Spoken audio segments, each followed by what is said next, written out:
Report पेश करते हैं चौधरी इरफान, चेयरमैन कुवैत वाले। वजीर आजम ने शालीमार एक्सप्रेस की अपग्रेडेशन के बाद इफ्तिताह कर दिया। वजीर आजम शहबाज शरीफ ने शालीमार एक्सप्रेस की अपग्रेडेशन के बाद इफ्तिताह कर दिया। शहर कायद के कैंट स्टेशन के अपग्रेडेशन मंसूबे की इफ्तिताही तकरीब से खिताब करते हुए शहबाज शरीफ का कहना था कि इस स्टेशन के शानदार तरीके से तज़य्युन और आराइश की गई। उन्होंने कहा कि कैंट स्टेशन की अपग्रेडेशन देखकर बहुत खुशी हुई। फर्स्ट क्लास और इकोनॉमी क्लास काबिल दीद है। शालीमार एक्सप्रेस को नई ट्रेन बना दिया गया।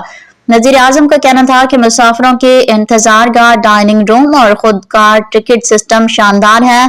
ट्रेन को आउटसोर्स करके बेहतरीन काम किया गया। मैं हनीफ अब्बासी को दिल की अथाह गहराइयों से मुबारकबाद पेश करता हूँ। शहबाज शरीफ ने कहा कि कराची रोशनी का शहर था, यहाँ का रेलवे निजाम बोसीदा हो चुका था। स्टेशन की सफाई कराची वेस्ट मैनेजमेंट के जिम्मे है। वस्ती एशिया तक रूट को बहाल किया जाए तो मईशत को 4 चांद लग सकते हैं। उनका कहना था कि मुझे यकीन है ये मंसूबा जल्द हकीकत बनेगा।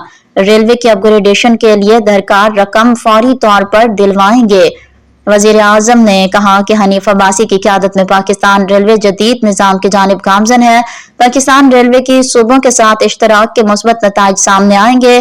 पार्टनरशिप का दायराकार बलूचिस्तान और खैबर पख्तूनख्वा हुकूमतों के साथ ही बढ़ाया जाए।